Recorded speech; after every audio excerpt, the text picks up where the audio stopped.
Building a profitable trading strategy isn't impossible and doesn't have to take long weeks or months. In today's video, I will show you exactly how to create a full trading system in under 30 minutes. This is perfect if you are tired of copying random systems or indicators that don't work for you.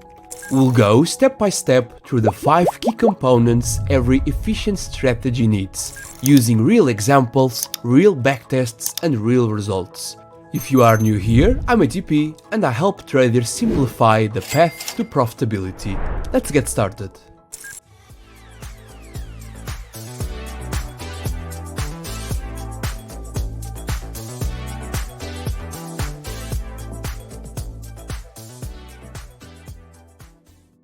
Before we dive into the 5 components, let me quickly present myself. I'm not just a content creator, I have studied the markets extensively and hold several professional certifications, including algorithmic trading from the University of Oxford. I am also a certified financial educator and a financial analyst. My mission is simple: to help traders like you create data-driven strategies that actually work. Before we even start thinking about indicators, there's one simple but crucial step. You need to define what assets you will trade and which time frame fits your routine. And why, you may ask? Because there is no point building a great strategy if you can't realistically apply it.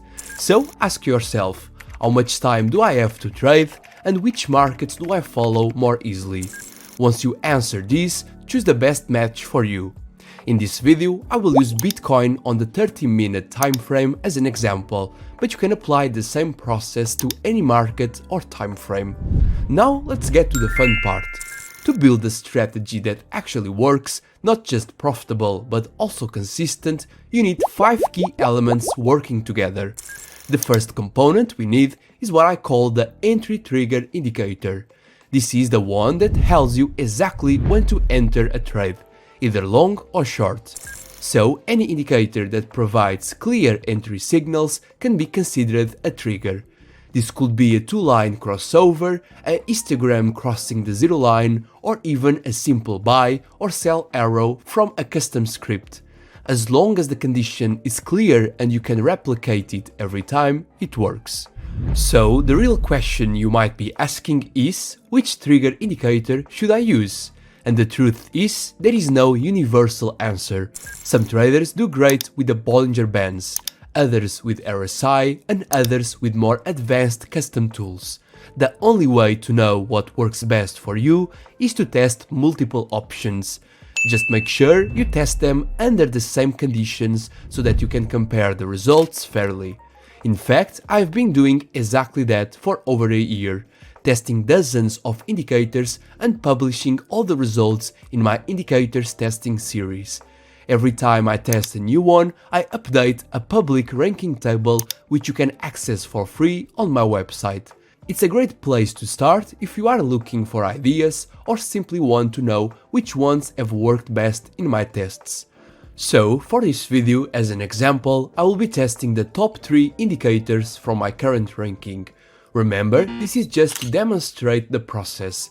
If you are building your own strategy, I highly recommend testing as many indicators as possible. Now, when testing trigger indicators, we need to keep all the other variables the same asset and time frame, the same sample period, the same risk management and the same entry logic. That's how we make sure the results are truly comparable. So for this example, here are the exact conditions I will use. The asset is Bitcoin, the time frame is 30 minutes, the data sample is from January 1st, 2024 to January 1st, 2025, the stop loss is going to be on the last swing low for long positions and on the last swing high for short positions, and the take profit will be fixed at a 1-to-1 risk-to-reward ratio. And no, this will not be the final take profit of my strategy. This setup is designed to isolate the trigger indicator's performance. Now, of course, you could run this process manually, adding each indicator to the chart, checking every signal and recording the outcomes in a spreadsheet. In my case, I will be using my own tool, the Indicators Testing Bot, which automates this process for me. It allows me to input the conditions I just mentioned, select the indicator I want to test, and then click OK. Within seconds, I get a full backtest report, including all trades on the chart, stop loss and take profit placements, and other stats. So let me walk you through the quick backtest results. First, I tested the purple cloud, the current number 1 in my ranking, and in my case it delivered a 20% net loss with a 44% max drawdown, a win rate of around 48% and a profit factor of 0.92. Then I went back to the indicators testing bot, changed the trigger indicator to the number 2 on our list, the average force, and hit OK. After a few seconds, the bot finished the backtest and the results were better, and 108% net profit with a 22.4% max drawdown, with a 44.54% win rate and a 1.15 profit factor under the exact same conditions. You can also notice that the equity chart is much better. Finally, I switched the trigger to the number 3 ranked indicator, the Gaussian channel, and again clicked OK. This one had a 16% net profit, a 30% max drawdown, a 51% win rate and a 1.06 profit factor. Despite the Gaussian channel having the highest win rate at 51%, I have decided to move forward with the average force as our trigger indicator, because overall it showed a stronger balance between profitability, drawdown and consistency, which is exactly what we are looking for in this stage. But again, this is just a simplified demonstration. In the real testing phase, you should analyze a much wider list of indicators and even test the same ones with different settings, because that's how you will truly find what works best for your specific setup. If you are looking for inspiration and want to know which indicators have performed the best in my tests, make sure to check out my previous video on the top 5 best indicators for 2025. Now that we have chosen our trigger, it's time to add the second key component to our strategy, the filter indicator. While the trigger tells us when to enter, the filter helps us avoid the bad entries. Its main role is to remove signals that happen in poor or unclear market conditions. This reduces unprofitable trades and makes the system more selective, which usually increases the win rate and overall stability. There are many types of filter indicators you can use: moving averages, trend filters, or even oscillators that help confirm the momentum. So again, we are going to test a few options and see which one filters out the bad signals more effectively without removing the good ones. I will be using 3 filter indicators for this demonstration, just like I did for the trigger.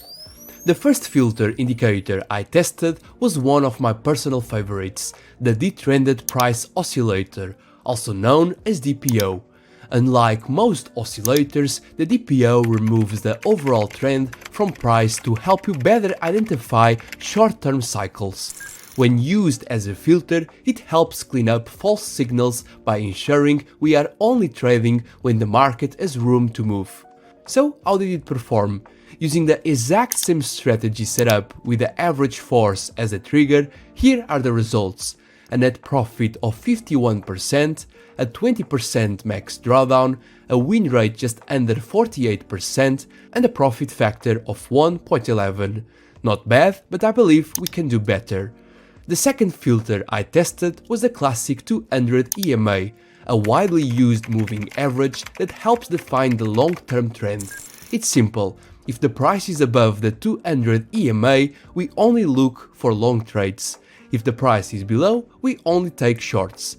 This filter works because it aligns our entries with the dominant trend, and that alone eliminates a ton of low probability setups.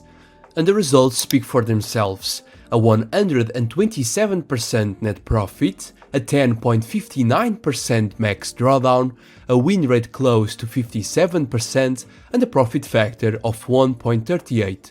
That's a huge improvement across the board: more profit, higher win rate, and far less risk.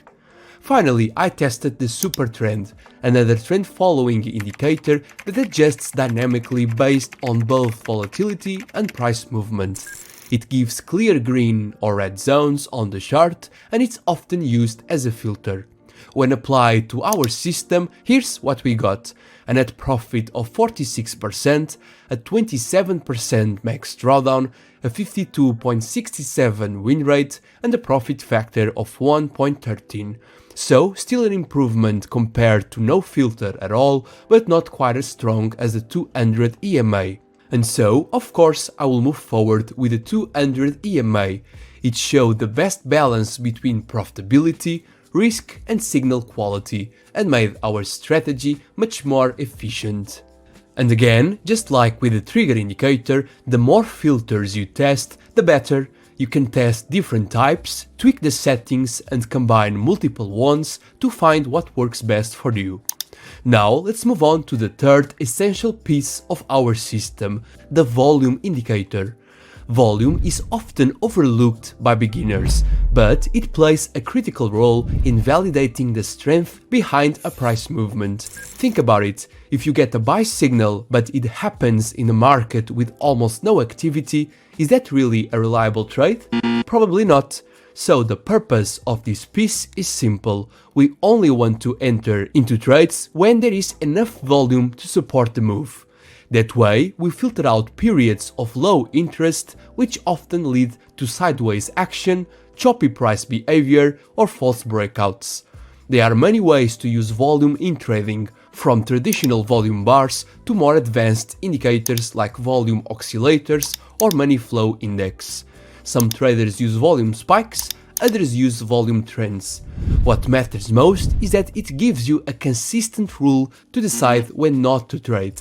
So, just like we did before, I will test 3 different volume-based indicators under the exact same conditions to see which one works best as our third component. The first volume-based indicator I tested was the Watt explosion, a powerful tool that combines both momentum and volume pressure. It highlights periods when the market is exploding in one direction, which is exactly what we want to catch.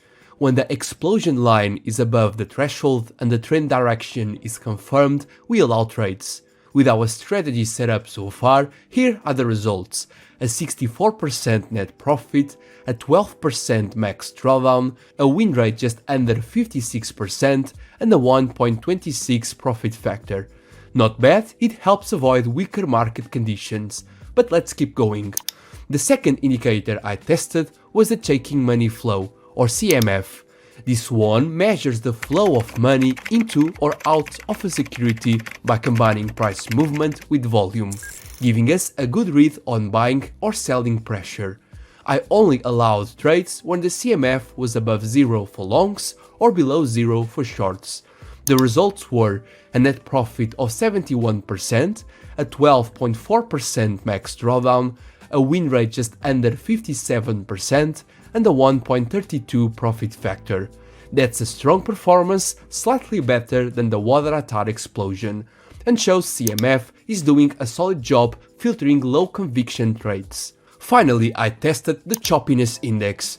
This one is a bit different. It's not a volume indicator in the traditional sense, but it helps detect whether the market is trending or choppy. Since volume and trend structure often go hand in hand, it can be a clever way to avoid entering during sideways movement. I applied a simple rule: only take trades when the choppiness index is below the 50 level, indicating a trend is in place. And here's what happened: a net profit of 69.9%, a max drawdown of 17%, a 60% win rate, and a 1.52 profit factor. Despite the slightly higher drawdown, the choppiness index gave us the highest win rate and the best profit factor so far. So, which one should we choose? Let me know in the comments. Honestly, they are all solid, but for this example, I will move forward with the choppiness index. It offered the best balance of performance and reliability, and it shows how even unusual indicators can play a key role when tested properly. Now let's move on to the fourth key element of our trading system, the exit criteria. This component answers one of the most important questions in trading: when do I close the trade? And depending on how you answer it, your results can change drastically. There are many different ways to exit a position. Some of the most common are fixed take profit based on a risk-reward ratio, trailing stop loss which follows price and locks in profits as the trade goes your way, time-based exits and partial exits. For this video, we'll focus on 3 of the most common and easy to test methods. The first one is with a fixed take profit with a 1 to 1.5 risk to reward. The second one with a fixed take profit with a 1 to 2 risk to reward. And the third a trailing stop loss. So we will keep all the other components of the strategy the same and only change the exit rules. That way we can compare the results fairly and see which one is more efficient. So let's run the first test with a fixed risk reward of 1 to 1.5.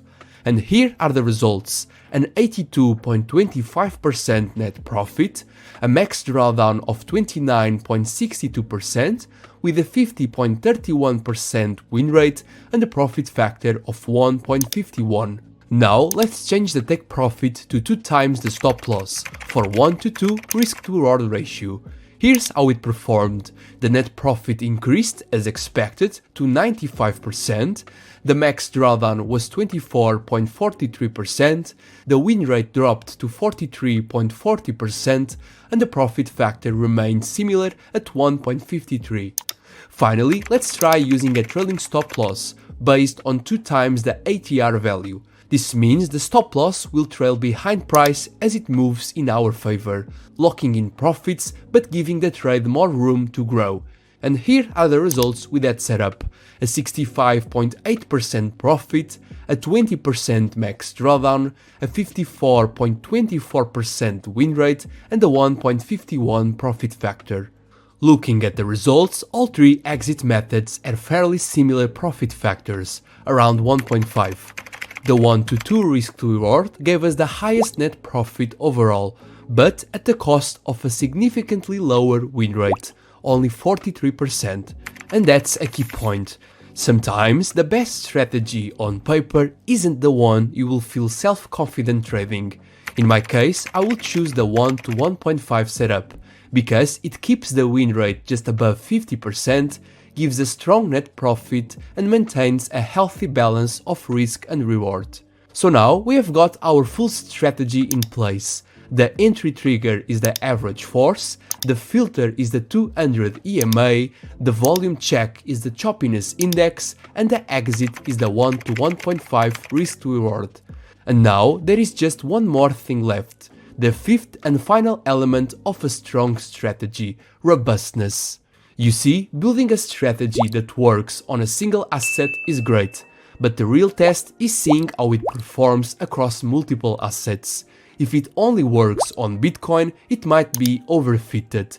But if it also works on Ethereum or XRP under the same conditions, there is a strong sign we have built something solid. So now I will test the exact same strategy on a few other crypto assets, using the same indicators, same time frame, same backtest period and the same rules. With my indicators testing bot, I just need to select the asset here, click on it and the bot will perform the test automatically in seconds. Let's check out the results. Starting with Ethereum, we got a 66% net profit, a 17% max drawdown, a 45% win rate and a 1.26 profit factor. Not bad at all, it shows the system holds up well, even in a slightly different asset with its own price behavior. Next up, XRP. Here the results were more reasonable, but still solid. A 54.94% net profit, only a 10% drawdown, a 47.4% win rate and a 1.39 profit factor. What stands out here is the low risk, great for traders who prefer stability over high growth. Finally, let's take a quick look at Chainlink, and this one really surprised me. The system delivered an impressive 118% net profit, a 10.69% max drawdown, a 50.7% win rate, and a 1.56 profit factor. That's exceptional. So what does this mean? It means we didn't just create a profitable strategy, we create a robust one. A system that works not only on one asset, but also on multiple other assets across different price behaviors and volatility patterns without changing a single rule. And that's the goal. And we have just proven that it can be done with a simple step-by-step process and zero guesswork. Now, of course, this is just the beginning. If you want to take this system further, here's what I recommend. Test more assets, use other indicators and settings, try combining partial exits with trailing stops, and most importantly, keep track of everything with a proper trading journal or a testing tool. If you want to create your own version of this strategy or test your ideas faster, you can check out the indicators testing bot I used throughout this video. I will leave the link below. Also, on my website, you can find this free user guide that shows you all the other capacities of this tool. The guide is free, so don't miss it. And that's it. If you found this video helpful, don't forget to hit the like button, share it with another trader, and subscribe for more tutorials like this one. I will see you in the next video, and until then, keep testing, keep improving, and keep trading smart. Bye bye.